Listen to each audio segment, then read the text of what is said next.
I think of motivation like a match. You light the fire and it burns bright, but eventually, I'm so done. It's too much. I just can't. What's the point? the match burns out. This podcast is a way for you to get inspiration and motivation, but also just simple validation that feeling burned out is something we all experience. It's totally normal, but it also doesn't have to last for what feels like forever. Each week, I'll be having a conversation with an incredible person who will tell their story to help you find a way to relight the match that is your passion and drive to push through your current slump or change your life completely. This is Burnt Out. Welcome back for another episode of Burnt Out, and happy Monday to you all. This week's guest is Stefanie Diaz, and she is a successful marketing strategist, radio host. She's got an awesome podcast as well called Mastermind Your Launch Podcast, so check that out. She's also a brand guru, specializes in empowering entrepreneurs, and specifically women entrepreneurs. She'll talk more about that during the episode, so let's jump in. Welcome back to another week of Burnt Out. My goodness, this week's guest, Stefanie Diaz, has done a lot of cool work in her life. And right now, she is a crazy successful marketing strategist, radio host, and brand guru. Stefanie, thank you so much for chatting with me today. Absolutely. Thank you so much for reaching out and for the invitation to be here. I'm really excited about the topic that you're covering and can't wait to dive in. Awesome. Well, let's do that. Stefanie, tell me a little bit about you and yourself growing up. So I say not born but raised in Georgia, in Metro Atlanta, but my family's from Puerto Rico. Still have a lot of family in Puerto Rico, and I love going back there and connecting with the beautiful culture there. As far as me, I'm a dancer. That's a big part of my creative expression, and it comes out in a lot of the work that I do, even though I'm a businesswoman and I love being, the creative, the marketing strategist. I definitely bring that artistic element into the work that I do, especially into the events that I do with women. Today, I am a mom to the most adorable little boy that there ever was. And I feel really, blessed to have the tribe that I have around me and to be doing work that I love to do in the world. That's amazing. I love that you decided that your son is the most adorable in the entire world. I think there's a lot of moms out there that would disagree with you, but I trust you. I have proof. That's so cute. Well, Stefanie, tell me a little bit about what you do today. Yes. So I am the founder of WOA, Women Only Entrepreneurs. We are galvanizing unstoppable women through events and content that are focused on the science of building a business and the art of building yourself.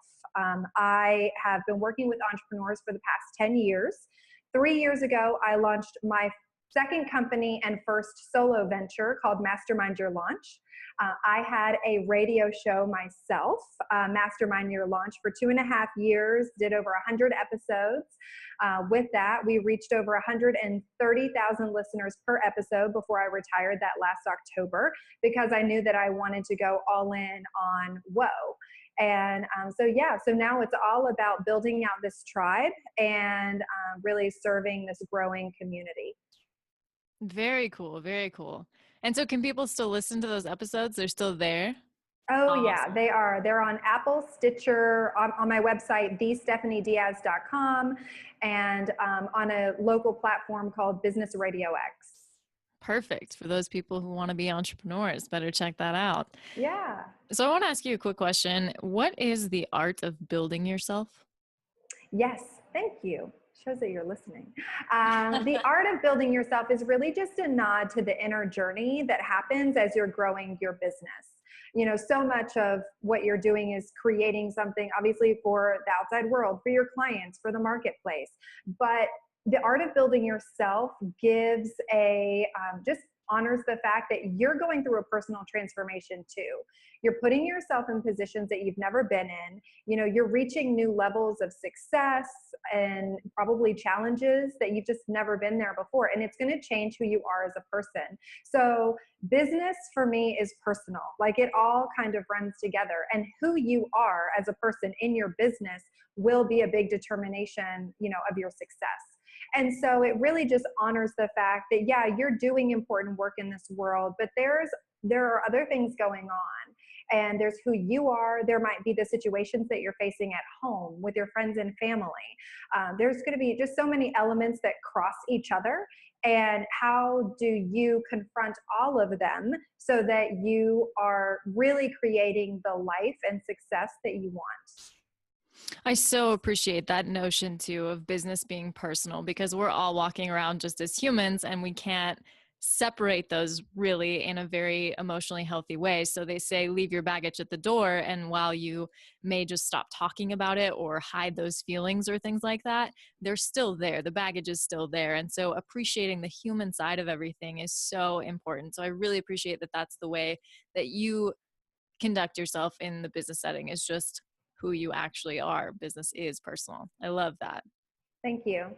So I want to ask you, you talked a little bit about growing up, and then you talked about how you founded Whoa, but how did you get there? What was that story? What was the transition like?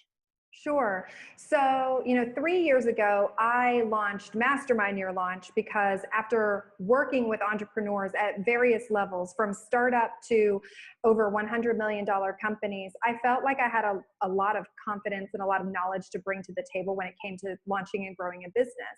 And a family member had come to me saying, I don't like my corporate job. I want to go out on my own. Can you help me?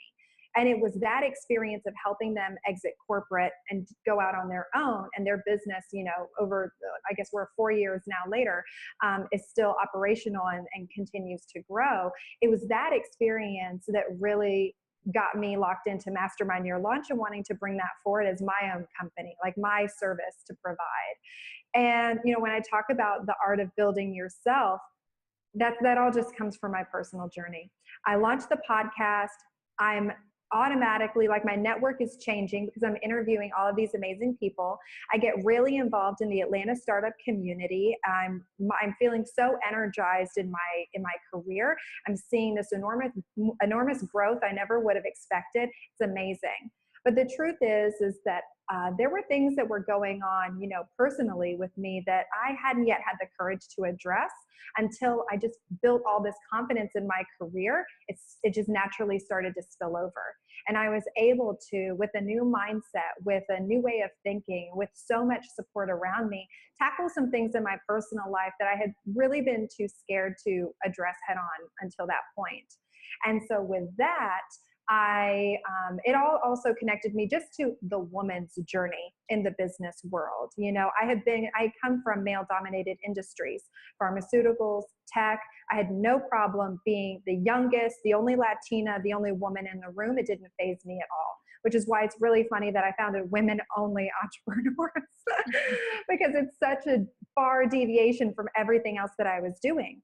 But I was really connected to a woman's journey. And I could really see with new awareness all of the ways that we get locked into stories that are not empowering, that we get locked into limiting beliefs that hold us back. And I just really, the farther I went into it, the more I just knew, like, my life's purpose is to be as brave as I can with my life to show women how to be brave with theirs. And the story of Whoa, it was just really organically. I wish I could say that any part of this journey was like so calculated and I had this master plan. It's really about having those seeds of inspiration and passion, and then taking that right next step and just continuing to follow, kind of where your heart takes you. Whoa was one event that I hosted in April of last year. Someone said, you have gone through this big transformation. What would you need to put into an event? Because I've hosted over 50 events in the Atlanta area. So what would you need to put into an event to make a woman experience the kind of transformation that you have? And so this was my answer to them. I said, well, I would love to have an interview because I love interviewing people. So I get an amazing female founder who is willing to share her story of success, but is also willing to be transparent and share her woe story, as we call it, like share those woes. I said, I would love to have dancing. I mentioned like it's a big part of like who I am. There's something really special, like when women get in a room and, no matter how good you think you are at dancing, like just start dancing and like all walls break down, and you just have a lot of fun and you connect on a totally new level. I said I would want a moment of inner reflection. At our events, we do take a moment. Everyone closes their eyes. We say an affirmation and really lock in like whatever intention is coming forward for you in that moment. And then lastly, I said there would have to be champagne. So all of our events open with, free for everybody. You got your ticket, you got a glass of champagne in your hand, and cheers for being here, for the work that you're doing today, and for all of those big visions that you've yet to tackle. So that was woe number one. We got incredible response from the women who attended. They were like, I've never been to anything like this. They were like, whoa. They were like, whoa. So then we're just like, okay, rinse and repeat, let's just do it again and again. And so we just hosted our fourth WOA, and now WOA is a membership community, and we're growing here in Atlanta and looking at plans at expanding across the country. So that's the story. That is an amazing story though. And I have seen the dancing videos on LinkedIn and it looks like so much fun. It is. You have to come. I'm going to. Yes. One of these times I will. Good. I love the story of how that came about and that you said it was organic and not calculated, because so often we believe that creating some sort of a business or venture or even a professional life in a job is very calculated, but a lot of times it's so much more organic than we think, and we really are just falling into things as we continue on.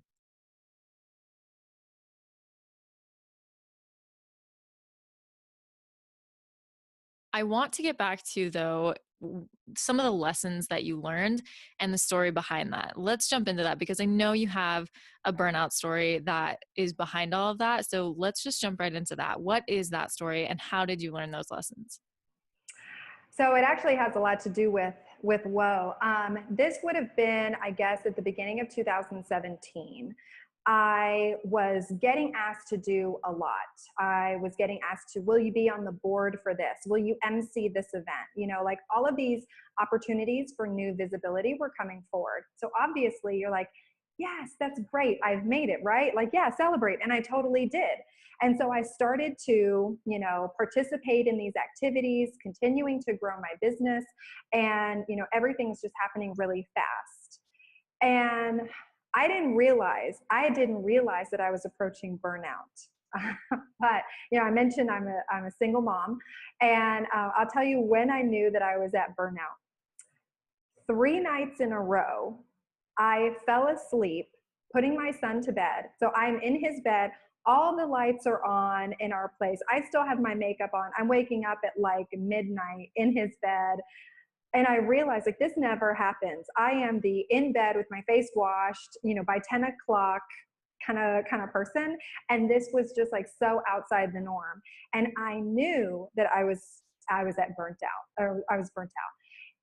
But it was around the same time that I was working on this WOA initiative. I mean, in this moment, it was just like really tiny, like coffee meetings to talk about the ideas for this event. But it was starting to grow in momentum. And as WOA was emerging and I was realizing how much I loved it and how big it could be, and then at the same time, all of these other things are taking up my time and they're really, really taking my precious, precious time. I said, something has to give here. And so with that, I'll never forget, it was a Thursday night. I sent resignations to to boards that I was on. For the first time in my business ever, I put an out of office email responder for that Friday. I scheduled myself a spa appointment and I celebrated that I was cutting everything away to go all in on WOA. And the truth is I never would be where I am today if I tried to juggle all of those commitments in tandem with this. And so I took a step back. I gave myself permission to not be at every networking event. I gave myself permission to not say yes to every, be a board, do this, do that. But I did it with intention, because now I knew why I was saying no to those things. It was because I had something bigger. And so I think for me, the big lesson there is that, if you want to go someplace different tomorrow, you cannot hold yourself to the obligations of yesterday. And it is okay to change your mind. It's okay to say, I was really enthusiastic about this 3 months ago, but things are different now. And I'm so glad I was able to serve you for this time period. And I wish you all the best, but I know that I need to go in this new direction. Like, it is okay to change. You want to change and evolve and grow. So you have to give yourself permission to do that. And I also will add, if anyone is like saying, well, how you can't just do that. I didn't burn any bridges. I still have great relationships. Those people are like, love what you're doing, and they still want to collaborate in the future if those opportunities, work out for all sides. So that's my burnout story. Hot damn. The resignations gave me butterflies, because just that whole thing, you're right. It's scary for people to be able to give themselves permission to actually stop doing something that they've been doing that has been important to them. And not that it's not important to you anymore, but it needs to stop if you're going to do the thing that is the most important to you. Exactly. I so appreciate that. And I definitely have a goal in my life to hit the point where I can put an out of office on my email sometime. I would like to do that. So liberating. I don't think I've ever done it again, like, in honesty. Just once. But check it off that bucket list. It was definitely like a lady boss moment, like out of office. I'm at the spa. I needed that. We all do sometimes. So on that Thursday night, what clicked for you that you were able to say, okay, you know what? I'm going to give myself permission to do this. What was it that just switched? So I think, first of all, it was realizing that woe was no longer like, I have all of these things, and then, oh yeah, and then I have like a coffee meeting to talk about this event that I may or may not do. It was the moment that woe became the thing, it, like, you just start latching on, and it enters your thoughts when you're like supposed to be focusing on something else. You're all of a sudden like getting ideas and scribbling them down for this thing. It was knowing what the thing was that really just allowed me to cut away at everything else. And like I said, at one point, those other things were the thing, that I was like so excited to share with people. But I had just come to this new place. And so something else that I do want to share, because I think that some people might say, what if I don't know what the thing is? Then I would say, you just got to put yourself out there. Don't wait for the thing to come to you. Get involved, be balanced, don't burn yourself out, but that's your time to experiment and play. And then know that once you start locking in on something that really inspires you, which was the goal in the first place, that's when you know what you can start saying no to. But don't ever say yes to something that doesn't feel like a hell yes, and know that it's okay to let it go when it's run its course, and that things do run their course. That's great advice. And I just keep coming back to this whole idea of, giving yourself permission. And that's what you keep saying is like, it's okay to say no. And in order to do that, people have to say, like, I allow myself to do that. I can do that. And that's just so important. So I appreciate you sharing that and reiterating that point, because it's, it's impossible to keep going and not burn out without giving yourself permission to do things. So I'm going to switch gears a little bit here. And Stefanie, do you consider yourself a leader? I do. And what makes an effective leader? I think I'm going to say two things kind of come to mind with leadership. One is listening.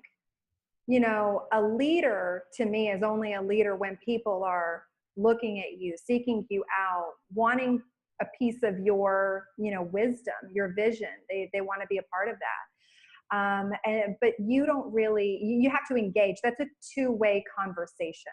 That is not just, being on the microphone and sharing without listening. So I would say a good leader has the two-way street open. But a good leader also has to continually push their own bounds. If you're going to show someone the way, then I would have to be ahead of them. And that would mean that you continually are making strides. And so you might be a leader for a time period because you had a big action. Maybe a startup founder sells their company, makes a big exit, and all of a sudden people are looking to them. You did this, that's great. That lasts for only a period of time. You have to continue knowing what is your next, item to tackle. There's a great quote, and it's used so often, but it means a lot. Get comfortable being uncomfortable. And as leaders, I think you have to realize that while you may have tackled something big 3-6 months ago, what are you tackling today and tomorrow that's getting you out of your comfort zone? If you're maintaining status quo, then you're not going to be a leader for much longer.